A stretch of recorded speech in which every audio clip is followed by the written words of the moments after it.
Richard Serra has said that his two main influences were Jasper Johns and Jackson Pollock. In 1967, there was a major Pollock retrospective at the Museum of Modern Art, which Serra saw and was very much influenced by.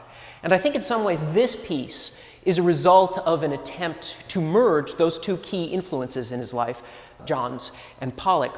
What's remarkable is that they are artists that were, I think, and are very difficult to merge. And this is an uncomfortable attempt to bring them together. As early as 1955, Harold Rosenberg, the great art theorist of abstract expressionism, was talking about splashing, dripping, throwing, a kind of pyrotechnic application of paint. Now, the problem for a sculptor in that mode was simply, how do you do that in a sculptural terms? You can't throw metal. But then Serra found a way, and this is the result. I think it's also possible to look down and just see how gestural this is.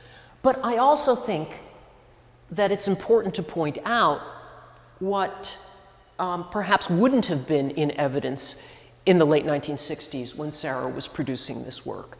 And that is how much it participates in a kind of hyperbolic masculinity, how extraordinarily butch it is.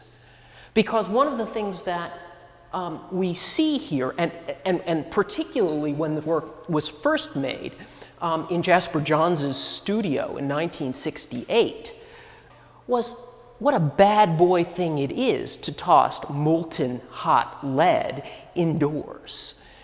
And tossing, throwing liquid hot metal indoors, moreover, engendered the production of a kind of persona, the persona, in fact, that Pollock had, of extraordinarily risk-taking masculinity.